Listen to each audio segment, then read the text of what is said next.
What I was struck by from Warsh, almost more than anything at the press conference, was a real shift in tone. We have a new chair in Kevin Warsh, and he came in and put his imprint on things very quickly. It's an honor, a true honor to be back at the Federal Reserve. We're in a holding pattern as far as rates go, but there was a strong inclination from the committee that the next move could be higher, which of course is counter to a lot of the things that Kevin Warsh had talked about as Fed Chair candidate Warsh.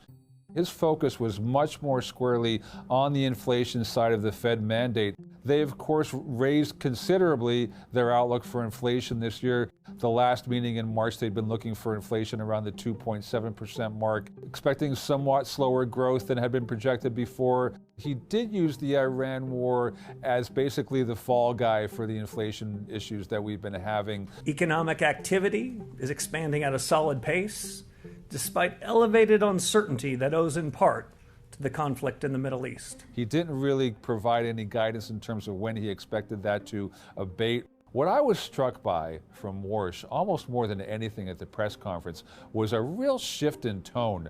Candidate Warsh had talked about regime change at the Fed. Today, he was talking about how incredibly impressed he was by the type of dialogue they had there. We'll be meeting again in 6 weeks. I think we're going to know more then, and I think that my colleagues are very attentive to incoming developments between now and then.